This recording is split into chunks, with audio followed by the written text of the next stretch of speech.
Football season is officially here as we're about a week into training camp. Today's video is going to be breaking down the stars of Dolphins training camp so far, what players are really standing out, players at the back end of the roster that are fighting for a 53-man spot and have been showing out. I'm going to start on the offensive side of the ball. Start with QB1. Tua Tagovailoa has had a hot start to training camp. Obviously sat out initially before the big contract, but before the big contract had an absolute stellar practice and then immediately got paid, earning his money, and he's been as you would expect. I have kind of it listed as the core three. The guys that you expect to be the dudes have been the dudes, and Tua, Waddle, and Tyreek kind of dominant every practice, which is what you would like to see. In terms of running backs, Devon Achane still making plays, showing even more receiving upside, which is something I speculated coming into the season. With the addition of Jalen Wright, kind of a more early down back that he is, opens up Achane's role in the passing game and has a very similar skill set to Tyreek Hill coming out of college. And Tyreek Hill started as a running back, so you never know the development they see for Achane potentially being the long-term replacement for Tyreek Hill, as that kind of speed is very, very difficult to find, but Achane seems to have a little bit of it. Jalen Wright,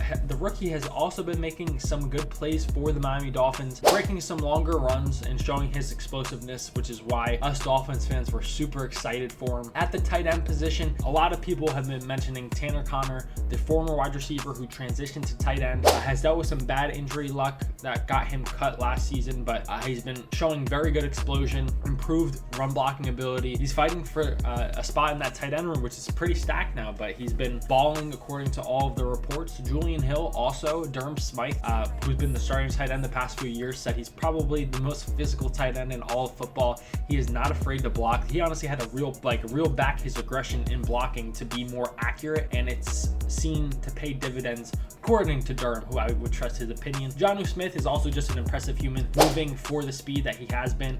There has been some drops on his end, not necessarily something I'm concerned about, but something just to monitor. On the offensive line, Patrick Paul, the second round pick, who coming out of the draft was a very high upside guy, but had kind of a low floor. Some of the technique was a little questionable, but the Dolphins had a vision for him, and he's been fulfilling that vision perfectly early into his NFL career. He's been showing some very good technique, and when you're 6'8", 320 pounds and move well, it works very well in this offense, and he's been showing out thus far in training camp, which is I'm excited for.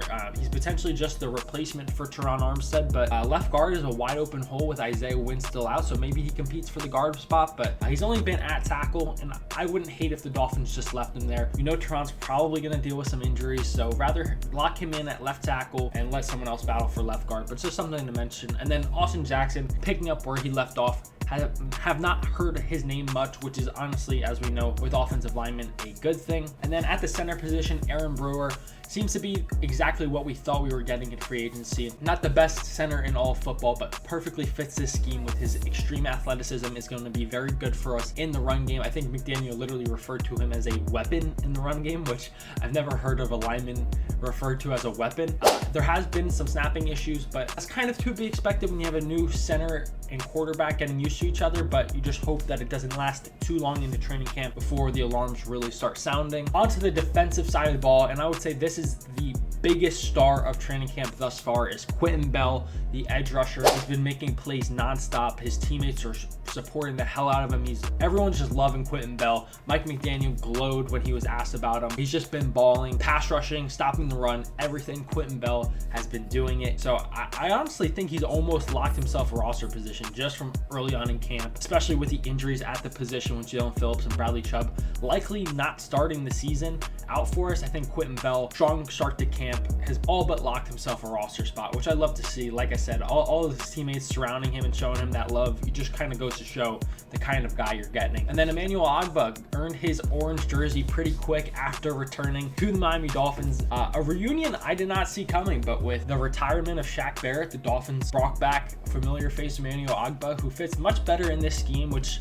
I would say is more multiple. It is listed as a 3-4, so he is listed as an outside linebacker, which generally those guys don't have their hand in the dirt, which Ogbah, even in his press availability, mentioned he would prefer to have his hand in the dirt. But I even heard with people talking about Anthony Weaver's defense, like I think it was Kyle Van Noy or Jadeveon Clowney, who have had those similar issues where they're like, I like to be in this certain role. He did like that kind of defense. They didn't care if you had hand in the dirt or were standing up, rushing. They just wanted you to follow your assignment. So whichever more you were comfortable with doing, they let you do. So I would expect a similar role for Emmanuel Ogbah, who could see himself return to that 10-sack form, which we saw as a Miami Dolphin. He was a dog for us before the Vic Fangio defense. On to the linebacker position, which there have been a lot of names at that position shining, and a lot of the starters have kind of been quiet just due to injury, whether it's Jordan Brooks as well as David Long. Those guys haven't made the biggest noise. Once again, kind of injury just coming back. Jordan Brooks has made a name for himself though, but more depth guys. Anthony Walker, the early down backer we got from the Browns, has been shining all of camp. His teammates are already kind of surrounding around him. Zeke Vanderbilt is a name that, once again, a guy that you think's on the outskirts of the roster, but has been making play after play in the pass game, against the run, as well as Grayson Murphy. So those are two names to watch out for sneaking in on the back end of the roster, who have been making a name for themselves all of training camp. At the cornerback position, White Lightning Ethan Bonner, one of the fastest players in all of football. At the cornerback position, I don't know, obviously Cooper DeJean just got drafted, but there's not many white corners in football. But Ethan Bonner, who we saw at the end of last season, has gotten the good reviews from Jalen Waddle, who literally said he might be the most improved player on all of the Dolphins. You see him in his press availability. That man looks like a man on a mission. He's pretty big. He's extremely athletic. I'm excited to see how he does in this defense, which we don't fully know. I've heard there's a lot of cover one as well as some zone coverage. So never fully know. I think it's going to be a multiple defense, but Ethan Bonner's looking to seal himself a starting position, potentially as like the #1 backup corner, because I feel like Ramsey and Fuller are their starting corners. I mean, maybe they view Bonner as a nickel, but he hasn't been getting much run at nickel. It's been mainly Kader Kohu at that spot. So I expect Ethan Bonner to really make this roster as well, as he's been extremely impressive for the Miami Dolphins. And then the last people on this list I just have as the safety duo of Javon Holland and Old Man Poe, as he was referred to.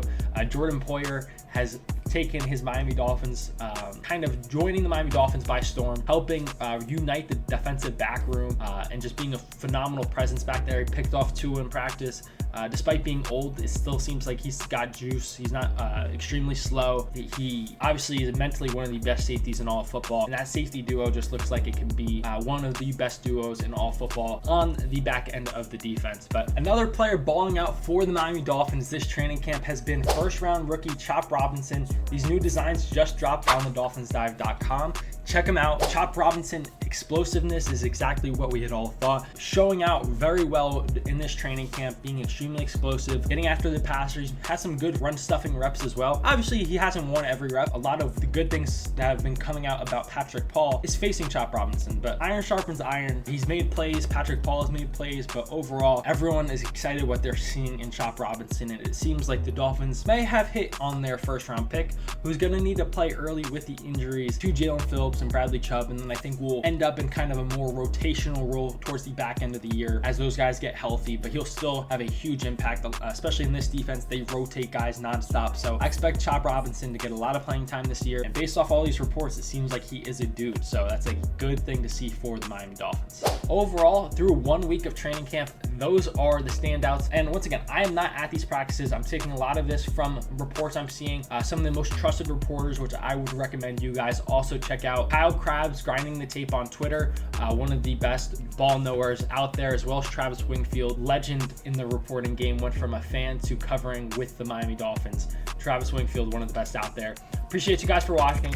Check out these Chop Robinson designs that are just dropping on the DolphinsDive.com. Appreciate you guys for watching. Like and subscribe to help the channel grow. Until next time, fins up.